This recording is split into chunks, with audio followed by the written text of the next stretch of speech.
Graça e a paz do nosso Senhor e Salvador Jesus Cristo, aos irmãos. Estamos aqui quem vos fala, o pastor Renato de Freitas. Queremos louvar a Deus por esse tempo de estarmos aqui para aprendermos mais da palavra de Deus. Nós temos iniciado o que nós chamamos da Escola Bíblica Dominical Discipuladora, a EBD Discipuladora.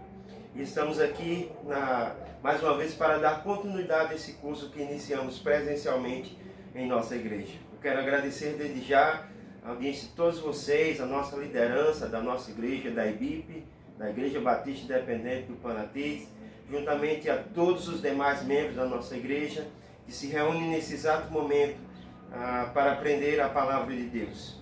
Possamos orar nesse momento para que o Espírito Santo derrame sobre nós a capacitação e a sua graça. Bendito Deus e eterno Pai, Deus de graça, Deus de misericórdia, aqui nós estamos, ó Senhor, te pedindo, ó Senhor, que o Senhor ministre sobre nós, nos capacite, ó Deus, que durante esse estudo, teu Espírito Santo atue poderosamente, Senhor, em nossas mentes e em nosso coração, para que possamos compreender, Senhor, a tua vontade para as nossas vidas, ó Deus, a tua visão para a tua igreja. Te louvamos assim, no nome poderoso de Jesus. Amém. Amados, queremos desde já fazer a leitura da palavra de Deus, aquele que é o nosso textuário, que se encontra no livro de Mateus, no capítulo de número 28.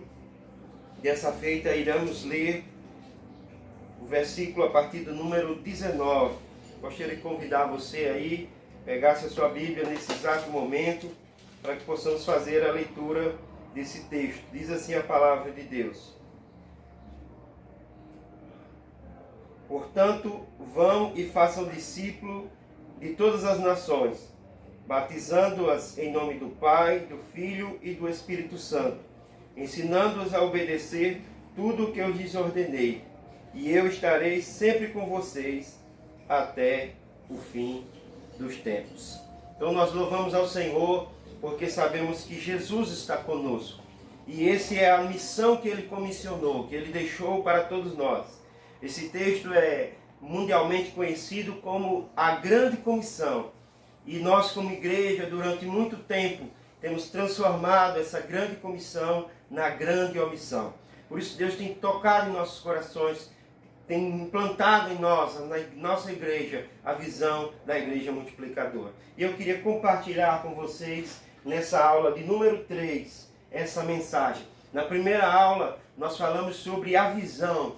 Que visão é essa? O que Deus tem para a sua igreja? Que na verdade não é uma visão nova. É uma visão que veio lá de Atos dos Apóstolos, no capítulo de número 12. Então, é os princípios da igreja primitiva que estão sendo retomadas pela nossa igreja e por demais igrejas espalhadas no Brasil e no mundo. E também na segunda aula nós falamos sobre igreja. O que é ser igreja? Esse conceito tem sido deturpado e muitos hoje entram na igreja e não sabem o que é ser igreja. Quando você entra numa igreja, o que Deus espera de você a partir do momento em que você passa a se tornar um discípulo dele? Então é isso que nós já temos ministrado. Hoje nós vamos aprender sobre esses princípios, como viver os princípios, como expressar esses princípios no dia de hoje. Porque a visão da igreja multiplicadora, ela é baseada em princípios bíblicos. Ela não é um método.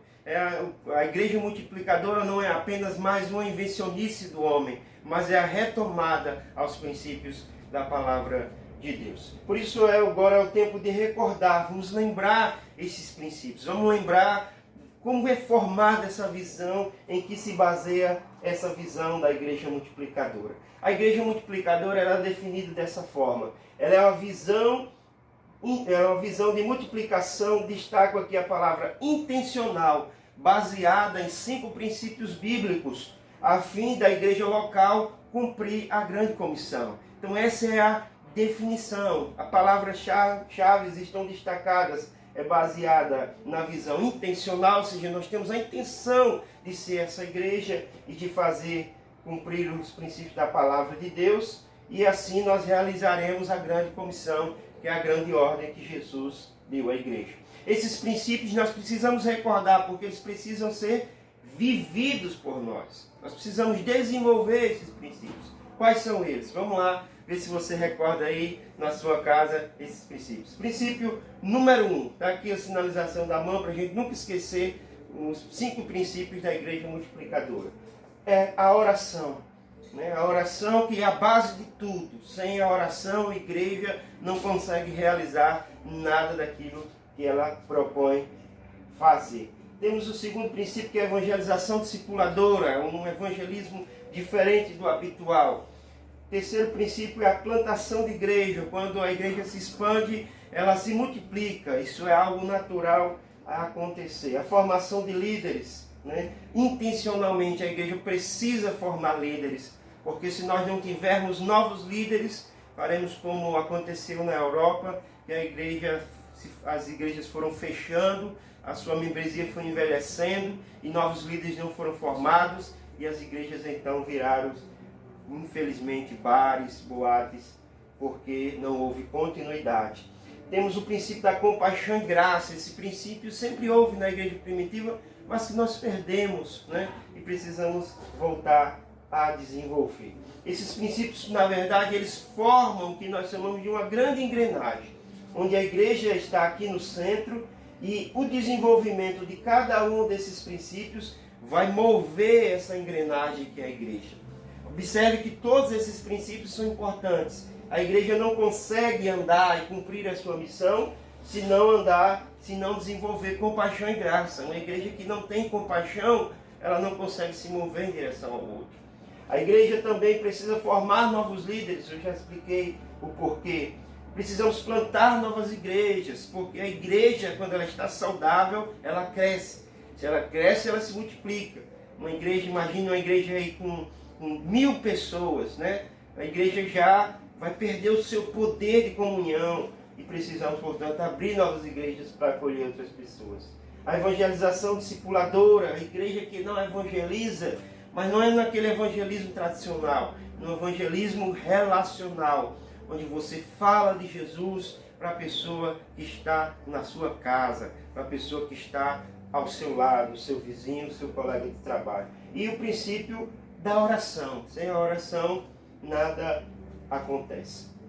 Gente, o texto da Grande Comissão, como a gente viu, né, já lemos aqui, elas destacam esse texto, a presença de alguns verbos. Né? Primeiro, o verbo que expressa o que Jesus quis que a sua igreja fizesse. Né? Ele disse, portanto, ide, fazei discípulo em todas as nações. Eu quero destacar o verbo fazer discípulo, que é a ordem central que Jesus dá nesse texto.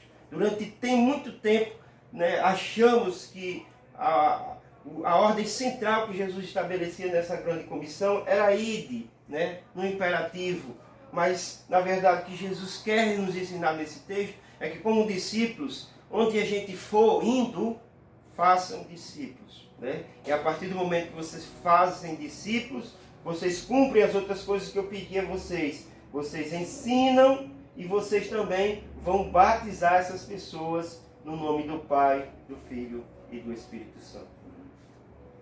Como expressar esses princípios hoje? Essa é a pergunta norteadora do nosso estudo de hoje. Como eu posso expressar, pastor Renato, esses princípios da palavra de Deus, de oração, de plantação de igreja, de evangelização discipuladora? Vamos lá. Primeiro, uma pergunta norteadora da nossa discussão é: você já se sentiu cuidado por sua igreja? Aqui a gente está partindo do princípio de uma igreja que não implantou, não tem esses princípios desenvolvidos em seu seio.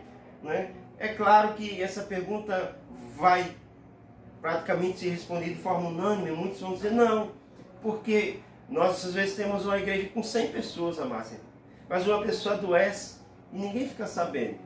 Uma pessoa está passando necessidade financeira, ninguém fica sabendo. Né? Uma pessoa está passando uma crise no casamento e poucas pessoas ficam sabendo. Por quê? Porque os nossos relacionamentos são distantes. Os nossos relacionamentos são de tempos. Os nossos relacionamentos são de encontros ali de 1 a 2 horas. E depois cada um vai para o seu lar e ninguém tem a ver com a vida de ninguém, ninguém conhece ninguém. Né? Então por isso que muitas vezes essa pergunta é respondida não. Agora, o que nós podemos aprender, né, com a Igreja de Atos dos Apóstolos que pode nos ajudar a expressar esses princípios hoje? A primeira é ver como eles viviam. E o texto de Atos 2:42 vai dizer que eles tinham tudo em comum.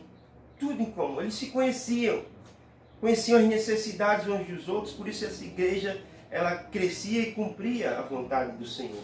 E elas tinham tudo em comum em relação a quê? Primeiro, eles tinham um relacionamento mútuo, né? Eles se relacionavam uns com os outros antes de se relacionar com aqueles que estavam à sua volta. Eles se amavam, né? Amavam os irmãos e também amavam aqueles que estavam à sua volta. Eles tinham comunhão cristã no templo e em pequenos grupos. Eles não só se reuniam no templo, eles se reuniam também nas casas. E essa é uma característica que foi perdida, infelizmente. Cuidavam uns dos outros à medida que algum tinha necessidade, eles vendiam suas posses para suprir as necessidades. E eles avançavam com esse amor, eles multiplicavam esse amor às outras pessoas. E essas coisas, essas características, infelizmente, a igreja atual tem perdido, mas precisamos voltar. Aqui está uma figura ilustrativa do que representa a nossa igreja hoje. A nossa igreja tem entendido o ide como sendo o vinde, como se Jesus estivesse mandando a gente chamar as pessoas para vir para a igreja. Mas na verdade ele disse ide, né? Vão, é a igreja que precisa ir, é a igreja que precisa sair em busca das pessoas que estão perdidas como ovelhas que não têm pastor. Esse é o verdadeiro discipulado. Agora, essa figura ilustrativa vai dizer justamente o que precisamos fazer, pastor Renato, para mudar esta realidade. Nós precisamos voltar aos princípios, os princípios da palavra de Deus. E para isso é claro que nós precisamos entender que essa volta aos princípios não é que a gente vai mudar o método. Não vamos mudar o método. Não vamos criar mais um programa. A gente sim vai colocar na prática os princípios do Novo Testamento. Pessoal, precisamos ressaltar os valores neotestamentários, os valores que a igreja de Atos 2 desenvolvia. E que valores são esses? Os valores de cuidado mútuo entre os irmãos havia naquela igreja que nós precisamos resgatar, da intercessão. A igreja de Atos dos Apóstolos não era uma igreja apenas que falava de oração, mas era uma igreja que orava verdadeiramente, do zelo mútuo. Como é que nós vamos crescer no zelo? Conhecendo uns aos outros, nos aprofundando em nossos relacionamentos. Isso eles tinham de sobra. O ensino da palavra de Deus, diz o texto que eles perseveravam na doutrina dos apóstolos. Nós precisamos, portanto, voltar a esta doutrina, praticar essa doutrina e, sobretudo, ensinar. É isso que Jesus diz no texto da grande comissão, ensinando-os a guardar todas as coisas. E, por último, valorizar a solicitação de contas, a prestação de contas, né? Quantas das vezes nós convivemos, mas não fazemos perguntas aos nossos irmãos que vão aprofundar os nossos relacionamentos, como tipo, como você está, né? Como você vai, né? Está acontecendo algum problema, né? Como está o seu relacionamento com Deus? Você tem lido a palavra? Então são momentos de interação em que vamos fazer com que os pequenos grupos também se multipliquem por meio desse cuidado mútuo. De que precisamos? Precisamos voltar à palavra de Deus. E é claro que para isso, um dos itens fundamentais são os nossos lares. Precisamos ter essa visão, ter os nossos lares, não como um local de descanso de crentes, né? Quantos e quantos têm essa visão? Não, meu lar, pastor, é só para o meu descanso, né? Mas na verdade a igreja de Atos 2 tinha o seu lar como uma extensão da igreja, né? Eles valorizavam estar juntos no templo e também de casa em casa.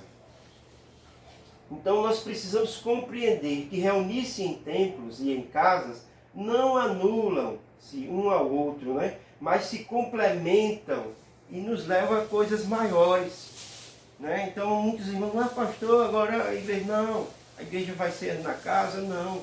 É um complemento, né? Eles se completam na verdade. É essa dinâmica da igreja de Atos dos Apóstolos, de casa e no templo, de casa em casa e no templo. Isso, amados irmãos, é viver o Evangelho e os princípios que ele estabelece. Precisamos também ainda estabelecer, portanto, essas diretrizes. Vamos voltar para as casas. A minha casa e a sua casa precisa ser um lugar onde a palavra de Deus está sendo ministrada. Precisamos valorizar os relacionamentos. Como crentes, isso é já comprovado, né? Com 5 anos de crente, nós temos aí poucos amigos que não são evangélicos. Com 10 anos de crente, né, nós temos aí cerca de alguns amigos, uma raridade de termos amigos não evangélicos. E com 15 anos de crente, as estatísticas vão dizer que você já não tem mais nenhum amigo não evangélico. Nós precisamos aprofundar os relacionamentos com as pessoas a fim de mostrarmos o caminho de Jesus para ela, apresentarmos a salvação em Cristo Jesus. Precisamos também resgatar a vida em comunidade, resgatar esta vida de interação. Quantos amados irmãos vão para a igreja, no templo, em casa, no templo, e daqui a pouco termina a reunião, termina o ensaio, não há diálogo, não há conversa, já vão para os seus lares e não cria-se comunhão, por conta que, como para criar essa comunhão, nós precisamos estar juntos, nós precisamos interagir. Atos 5,42 vai nos dizer o seguinte: e todos os dias no templo, de casa em casa, não cessavam de ensinar e de anunciar Jesus o Cristo. Amados irmãos, esse é o princípio estabelecido por aquela igreja. Isso é o que fazia com que essa igreja crescesse tanto e caísse na graça de todo o povo. É porque todos os dias nós estamos vivendo num tempo onde a igreja perdeu esse princípio. A igreja, ela é igreja de domingo a domingo.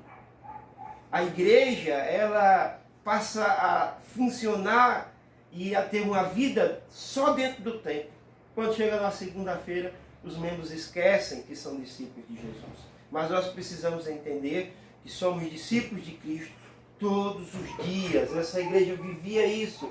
E ela não só vivia isso no templo, ela vivia isso de casa em casa, na vida. O que Jesus diz na grande comissão: indo, façam discípulo de todas as nações. Precisamos voltar para as casas. Precisamos estar pregando a palavra de Deus, usando a nossa casa como um lugar onde a palavra de Deus é pregada e é ensinada. Durante 300 anos essa igreja fez isso. A igreja primitiva pregava a palavra de Deus no templo, de casa em casa. E foi isso que causou um crescimento tão grande daquela igreja, porque elas estavam nos lares. Elas viam os lares como, não somente como um lugar onde elas habitavam, mas viam também como um lugar de oração, de ensino, de confraternização. As Escrituras registram o desenvolvimento da igreja através dessas reuniões nos lares. Lembremos que a igreja de Atos 2, a igreja primitiva, ela tinha como base central os lares de todos os amados irmãos que compunham aquela igreja. Como expressar esses princípios hoje? Essa é a grande pergunta. Claro que para expressar esses princípios nós usamos a metodologia dos pequenos grupos. Agora, precisamos entender que os pequenos grupos não vão resolver tudo. Os pequenos grupos vão ajudar a fomentar e a desenvolver esses princípios da igreja multiplicadora na vida da igreja. Os pequenos grupos, portanto, vão potencializar, eles potencializarão o cuidado, o serviço, o discipulado e a intercessão e a multiplicação de discípulos e igrejas. Eles vão ser como uma mola mestre para a igreja. Né? Os pequenos grupos vão ajudar a desenvolver essas características que toda a igreja precisa desenvolver, que é o cuidado, o serviço, a evangelização discipuladora, a oração e a multiplicação de discípulos e de igrejas. Os pequenos grupos, portanto, são ambientes estratégicos, né, para que possamos vivenciar uns aos outros. Esse texto, essa conexão é tão usada na Bíblia, uns aos outros, amai-vos uns aos outros. servir uns aos outros, né? Ser deshospitaleiros uns para com os outros, né? Esse conectivo tão usado na linguagem paulina, que nós precisamos desenvolver como igreja, e os pequenos grupos vão ajudar a potencializar isso. A vida da igreja em Jerusalém girava em torno dos relacionamentos sobre a direção do Espírito Santo e experimentavam um crescimento explosivo. Que glória, irmãos, que glória quando a igreja obedece, quando a igreja faz aquilo que Deus manda ela fazer. Deus, por meio do seu Espírito Santo, nos capacita, nós vamos crescer, nós vamos alcançar aquilo que Deus tem para as nossas vidas e precisamos, portanto, desenvolver isso. Aqui nós temos uma figura ilustrativa que mostra, na verdade, como é esse gráfico, como é que a igreja primitiva desenvolvia, né, a sua pregação. A igreja ela estava focada nos seus lares, mantinham de casa em casa a pregação do Evangelho, e essa pregação também era feita no templo, as orações. O que nós precisamos entender como igreja? Que se aqui tem oração, aqui tem oração. Nós precisamos entender como igreja que se aqui tem evangelização, aqui também tem evangelização. Nós precisamos entender como igreja que se aqui eu tenho a pregação da palavra de Deus, aqui também eu tenho a pregação da palavra de Deus. Se aqui eu faço discípulo, eu convido as pessoas para virem à igreja, para ouvir a palavra de Deus, para se converter, para entregar sua vida a Jesus, aqui também eu faço da minha casa um lugar onde as pessoas têm um encontro verdadeiramente com Jesus Cristo de Nazaré. Este é o equilíbrio que nós como igreja precisamos viver, precisamos vivenciar para a glória de Deus, no templo e de casa em casa. O que é um PGM? Essa definição, todos nós líderes de PGMs precisamos ter essa visão bem clara dentro de nós. PGM, na verdade, é um grupo de pessoas que vão se reunir regularmente para glorificar a Deus, para fortalecer os crescimentos, para fortalecer as relações, né, para potencializar os princípios da igreja multiplicadora. No PGM, o que tem? Tem oração, né? PGM, diferentemente da reunião no templo, todos são convocados a orar. Nós, por exemplo, agora estamos com 6 PGM. 6 PGM, eu preciso de... cada PGM eu tenho um líder e tenho um líder em treinamento. Então são 12 pessoas que estão na liderança dos PGMs. Para o PGM funcionar, o PGM tem a parte da oração. Então não tem uma oração só na igreja. Aquela oração em que nós fazemos os nossos pedidos, chamamos uma pessoa, essa pessoa então ora por todo mundo, né? No PGM é diferente. No PGM eu tenho uma oração coletiva. Todos, o objetivo do PGM é que todos orem e todos recebam também orações naquele lugar. Então nós vamos potencializar no PGM a prática das orações, né? No PGM eu vou ter também pessoas ministrando a palavra de Deus. No templo só tem uma pessoa que ministra a palavra de Deus. Ou o pastor, ou o presbítero, ou algum oficiante convidado por ele para a ministração da palavra. No PGM eu tenho vários líderes ministrando a palavra de Deus, falando do amor de Jesus para outras pessoas. Essa é a importância do pequeno grupo, porque lá nós desenvolvemos os nossos dons, os nossos talentos. Todo crente recebeu um dom de Deus, e ele precisa desenvolver este dom para que outras pessoas sejam edificadas. Vamos lá. O PGM e os princípios que eles, né, são norteadores para a nossa prática, que vão ser desenvolvidos no PGM: a oração, a evangelização discipuladora, a plantação de igrejas, a formação de líderes e a compaixão ingrata. Quero dar um exemplo aqui da importância de vivermos essa maneira de Atos 2:42, né? Lembro um testemunho, um relato, aliás, que nos passou Tiago. Um das suas ovelhas congregava com ele lá em Fortaleza, se mudou aqui para o nosso estado, numa das cidades aqui do nosso estado, e ao chegar lá, né, foi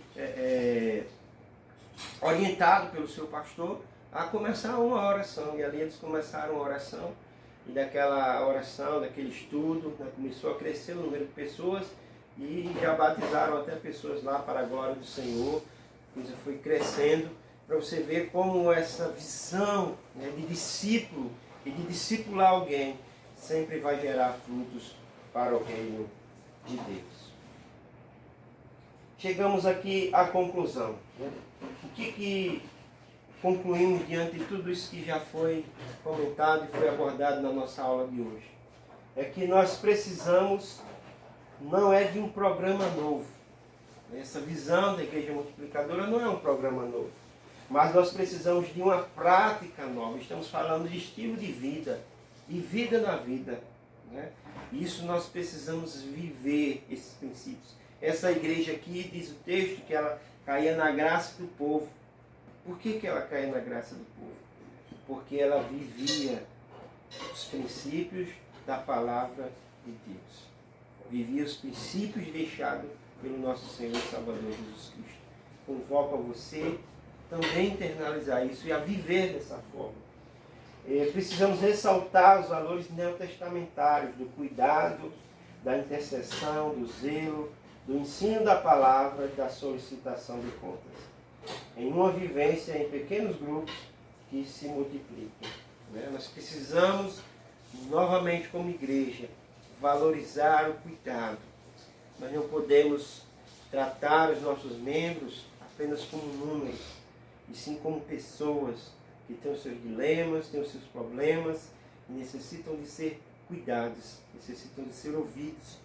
Já ouvi vários relatos de pessoas que dizem: pastor, eu fui visitei a igreja e entrei mudo e saí calado.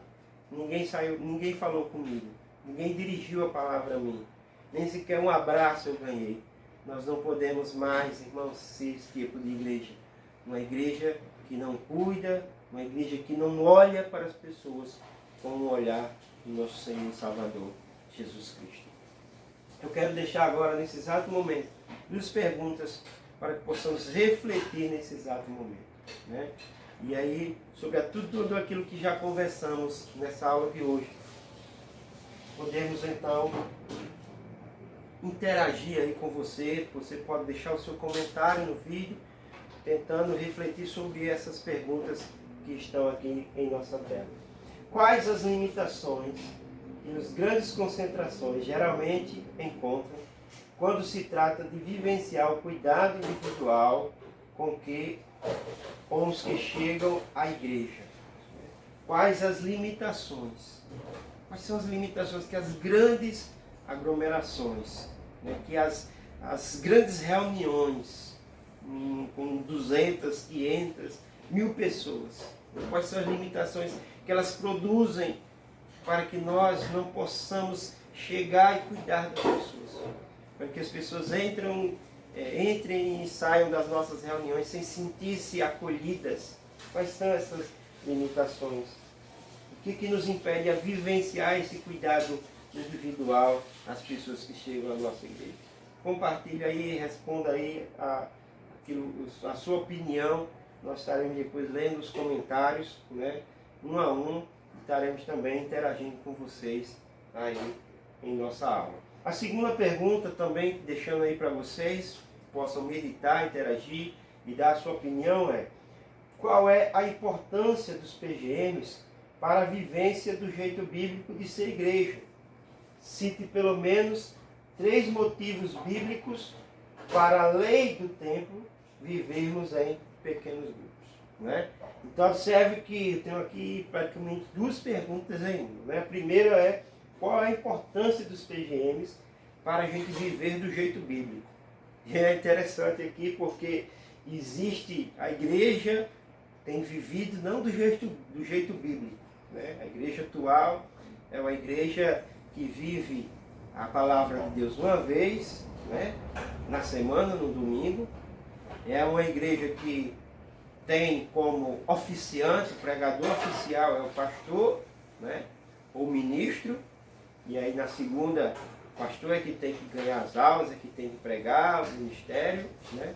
É uma igreja que está centrada no templo, então a evangelização se limita a convidar alguém a vir para o templo, né? E é uma igreja que é uma igreja teórica na parte da oração. Sabe-se muito sobre oração, mas se ora pouco, né? E o que os PGMs podem nos ajudar a viver o jeito bíblico, né, que a Bíblia nos preconiza. E aí eu, na segunda parte, eu peço que você cite pelo menos 3 motivos bíblicos de vivermos, né, a palavra de Deus nesse jeito de pequeno grupo, desse pequeno ajuntamento. 3 motivos, né, para vivermos em pequenos grupos. Então eu deixo aí essa pergunta no ar, essas perguntas no ar, interajam aí, comente, né, no nosso vídeo. Eu quero desde já agradecer, estamos terminando essa aula de hoje, agradecer a Deus pela sua vida, né? Essa é a aula número 3.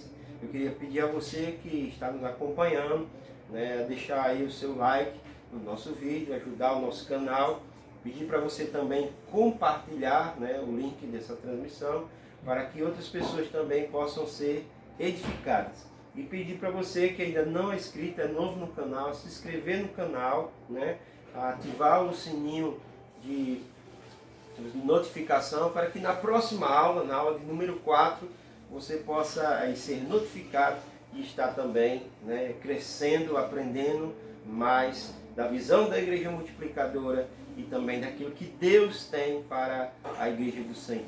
Amém? Fica com Deus. Até a próxima aula, no nome do Senhor Jesus. Um abraço. Que Deus abençoe.